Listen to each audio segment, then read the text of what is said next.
Alors bonjour Pierre-Edouard, merci de m'accueillir dans votre atelier. Est-ce que vous pouvez vous présenter?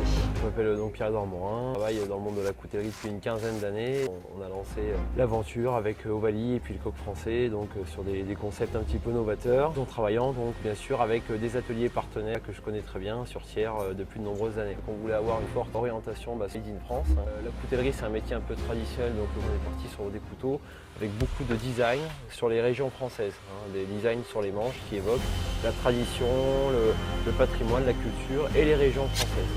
Et donc en effet, après on a eu des rencontres avec vous notamment, et pour faire un clin d'œil au monde du rugby, et donc avec un nouveau concept 100% Made in France, avec un manche en couleur, puisqu'avant on travaillait sur de la gravure laser sur inox. Aujourd'hui on travaille en partenariat donc, avec l'atelier Actilam, qui est notre partenaire pour toute la partie assemblage, de polissage, de finition, d'affûtage, etc. Différents corps de métier ici dans les arts de la table au sens large, parce que les planches, etc. c'est plutôt la catégorie art de la table, et puis la coutellerie, on va dire traditionnelle comme on l'a ici. Le Coq Français et donc X Lucie Lang. La première chose déjà c'est de fabriquer les pièces détachées. Donc les pièces détachées dans le jargon de la coutellerie ça s'appelle des fournitures. On a donc une lame, une platine, une grande platine, une petite platine. On découpe les pièces détachées, ensuite on va essayer de parler de la lame qui est vraiment la pièce la plus importante. Donc on va cambrer ensuite le petit liner qui va permettre d'activer le couteau.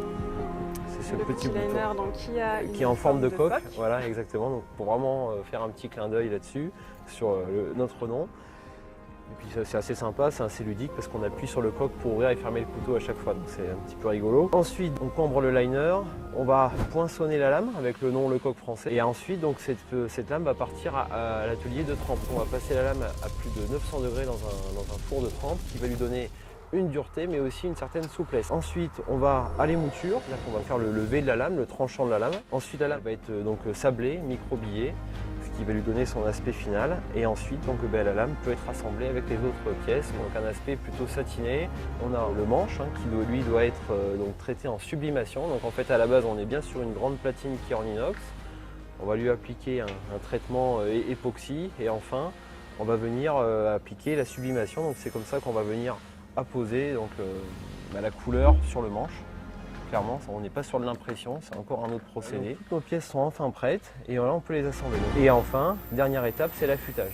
Et ensuite, en règle générale, on va recontrôler le couteau, s'assurer qu'il n'y ait pas de jeu, lui donner un petit coup de nettoyage, etc. Souvent c'est fait avec une peau de chamois ou alors avec un tissu assez doux, pour ne pas rayer la lame ou quoi que ce soit. Puis après votre couteau il est prêt à partir, il est mis dans un petit étui puis il est prêt à partir. Il va pouvoir être utilisé à la consommation, enfin en collection bien sûr, parce qu'il est quand même très très original. En plus ce qui est très sympa grâce à vous, c'est ce côté artistique qu'on apporte sur un couteau. C'est quelque chose qu'on ne voit pas très couramment, et donc là on apporte quelque chose d'assez original.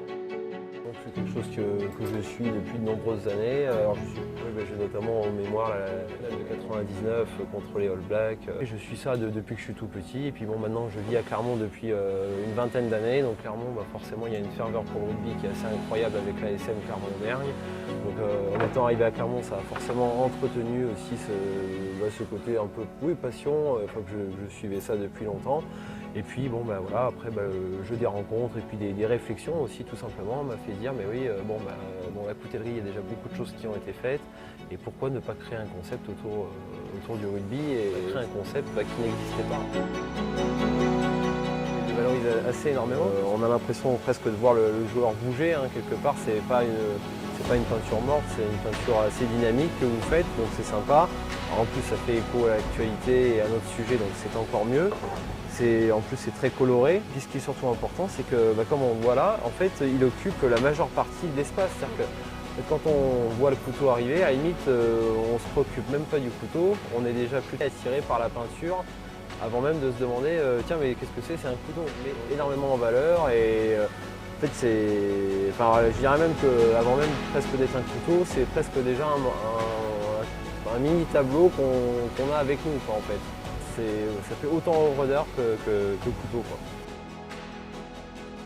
C'est vraiment parfait, ça sublime le couteau, c'est le bon terme. Voilà. La peinture était faite pour être associée au couteau, clairement. Il y a aussi les clubs du top 14 qu'on souhaite développer. Dans le rugby, voilà, et puis après on ne ferme pas la porte, pourquoi pas aller vers d'autres sports. On aimerait bien pouvoir nous aussi participer d'une manière ou d'une autre aux Jeux Olympiques l'année prochaine. Je suis pour le 15 de France et j'ai envie que le 15 de France gagne. Mais je pense que ça va être assez serré. Il y a 4 équipes à mon avis, Black, les Sud-Africains qui sont quand même une grosse équipe, les Irlandais qui nous ont battus cette année, et puis le 15 de France. Donc bon, un petit plus pour le 15 de France forcément, mais je pense que voilà, ça sera très serré entre ces 4 équipes-là. Ouais, donc une finale 15 de France, Nouvelle-Zélande. Voilà par exemple, ça serait bien, ça serait parfait. Parfait. Ouais. Merci Pierre-Édouard. Merci et merci à vous Lucie. Oui. Merci.